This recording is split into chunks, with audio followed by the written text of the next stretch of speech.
Ainda temos o caso aí dos sacerdotes que, por inveja de Jesus, porque as pessoas andavam atrás de Jesus, queriam ouvir Jesus falando, queriam receber os milagres que Jesus fazia, eles tiveram inveja e começaram então a maquinar uma maneira de matá-lo.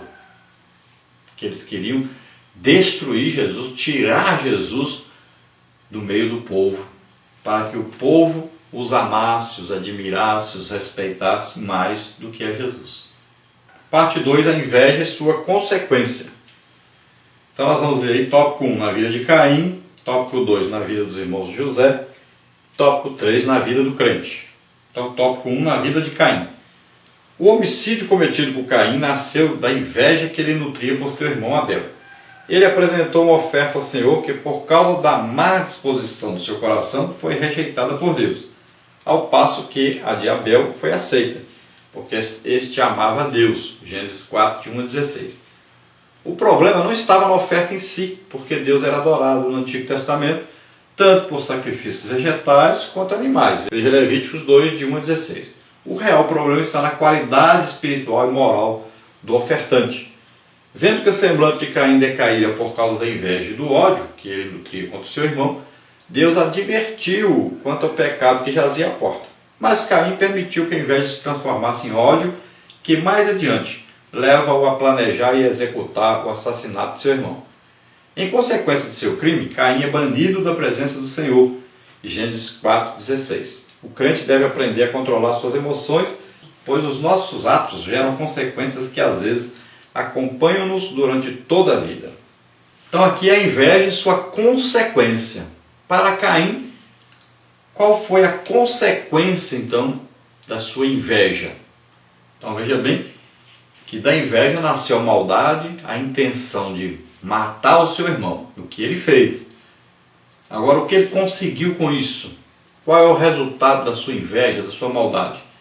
Então ele foi banido, expulso da convivência ali com seu pai Adão e sua mãe Eva, e a partir daí ele se tornou uma pessoa conhecida em toda parte, com um sinal de Deus mostrando a sua maldade, a sua rebeldia, a sua inveja.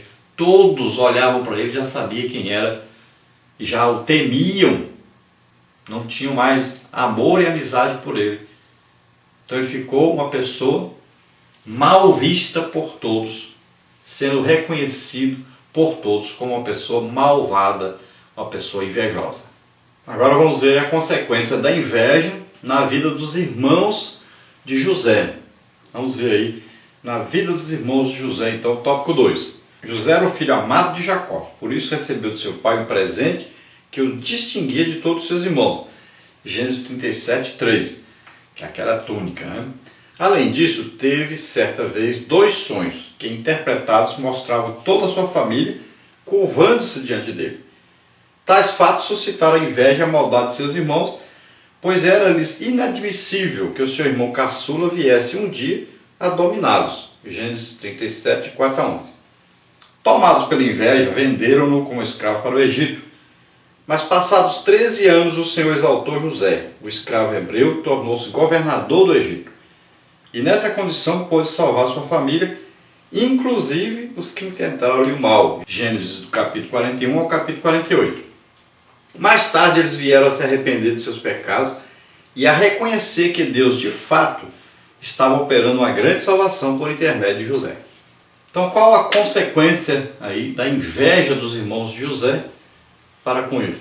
Então veja bem que aqueles irmãos de José, por pura maldade, por inveja, né, começaram a intentar então uma maldade que era matar José, mas acabaram vendendo para os mercadores, e os mercadores ali acabaram vendendo José lá no Egito para Potifar, e acabou que José foi parar no palácio e se tornou governador do Egito, usado tremendamente por Deus, com revelações, né, de sonhos, e depois como um grande administrador do Egito. Veja bem que para Deus usar alguém não precisa ele saber, ele não sabia administrar nada. O que Deus fez? Deus colocou a sabedoria em José para administrar. E ele foi o maior administrador do Egito. Fez com que o Egito se tornasse poderoso, abastecido de alimentos, enquanto em volta do Egito os países estavam todos passando por necessidades, todos vivendo uma fome terrível. Agora, os irmãos de José, o que aconteceu com eles? Olha, voltaram para casa depois de vender José e passaram por aquela fome terrível que veio sobre a terra. Passaram necessidades terríveis, viveram uma vida miserável, mentiram para o seu pai, enganaram o seu pai, viveram com aquela consciência pesada todo o tempo. Se você olhar a história deles, você vai ver que todo o tempo eles estiveram com aquilo no coração, na mente, aquela acusação, aquele engano que fizeram com seu pai e com um remorso terrível por terem vendido seu irmão. Então aquela acusação permaneceu na vida deles. Tanto é que eles conversaram sobre isso. José escutou essa conversa e se revelou a eles. Veja bem que José disse para eles que tudo isso que eles fizeram era um plano de Deus para abençoá-los depois. E José então os convida a morar com ele no Egito e traz o seu pai também para morar no Egito. Então, todos se deram muito bem com isso depois, mas passaram por um período terrível de sofrimento e de angústia, devido ao mal que causaram ao seu irmão. Tudo por inveja. Vamos ver na vida do crente. O crente fiel não pode ser dominado pela inveja, pois tal sentimento é pecado. A Bíblia ensina que devemos nos alegrar com os que se alegram, Romanos 12:15. Mas o invejoso não consegue alegrar-se com o sucesso e o êxito dos outros, pois não tem escrúpulos e tudo fará para se apossar daquilo que não lhe pertence. Infelizmente, há muitos crentes que invejam cargos e posições, esquecendo-se de que é o Senhor Deus quem chama e capacita os seus servos para as obras específicas. O invejoso, porém, não entende isso, por isso vive amargurado de alma. Quem nutre tal sentimento precisa mais do que depressa correr aos pés de Cristo e buscar o perdão e a misericórdia. Se assim não proceder, não herdará a vida eterna.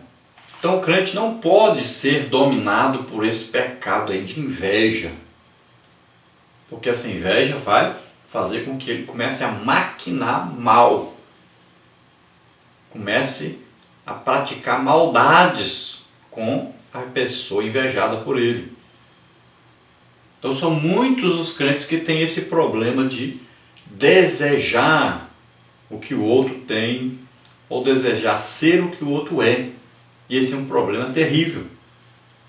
A inveja pode destruir a vida de um crente. Todo crente deve tomar cuidado com isso. Olha, Deus está no controle de tudo. Então você deve ser aquilo que Deus deseja que você seja.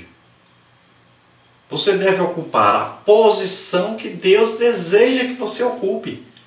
Você não precisa ficar bajulando os outros para ganhar um cargo, para ser alguma coisa.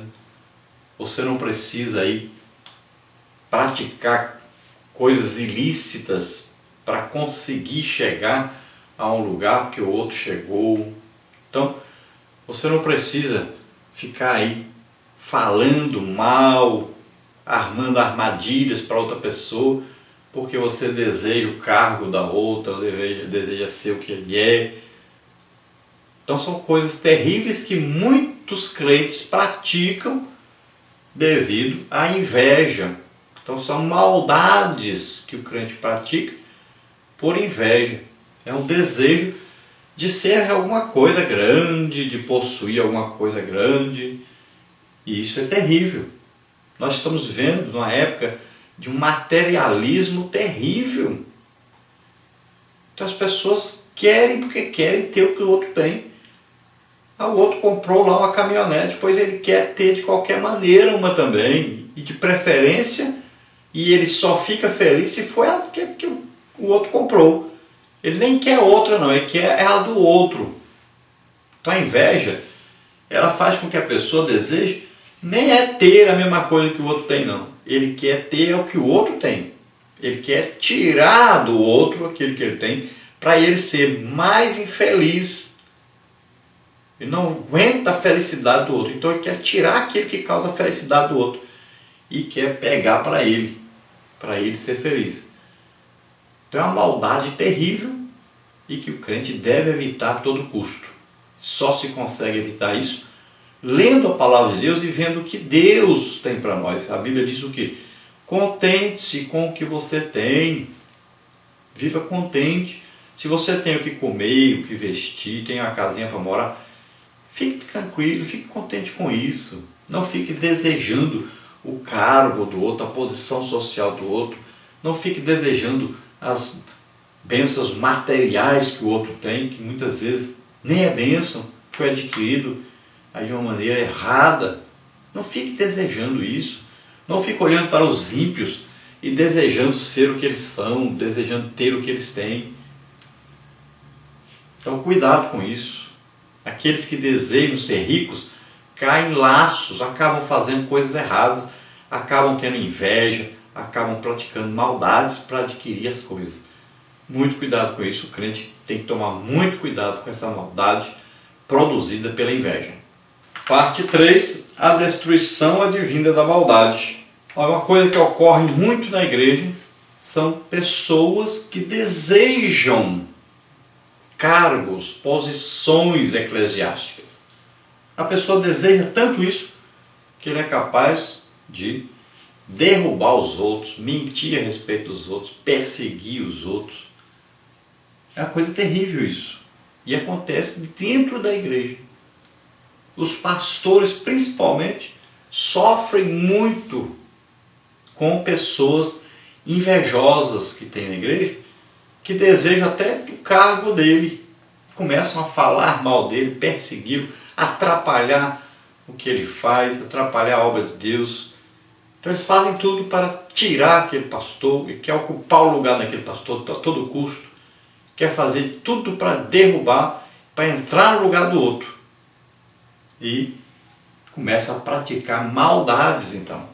E isso é muito terrível, é preocupante. Então cuidado, pare com esse negócio de ficar desejando a posição do outro. Chegue para Deus humildemente, se entregue para Ele, para você fazer para Deus aquilo que Deus quer que você faça. Talvez Deus nunca intentou que você fosse um pastor, que você fosse um evangelista, que você fosse um presbítero ou um diácono. Às vezes Deus quer que você seja alguma outra coisa, faça alguma outra coisa para Ele. E lá diante de Deus vai ser recebido. Você terá um grande galardão fazendo a obra de Deus. Não importando se você tem um cargo ou se não tem. Não faça as coisas para ter um cargo. Faça as coisas para agradar a Deus, para adorar a Deus, para servir a Deus. Se os homens reconhecerem o seu trabalho e colocarem você para ocupar algum cargo, tudo bem. E se não colocarem? Que importa? Você está fazendo a obra para homens ou para Deus? Então não fique trabalhando para receber elogios dos homens.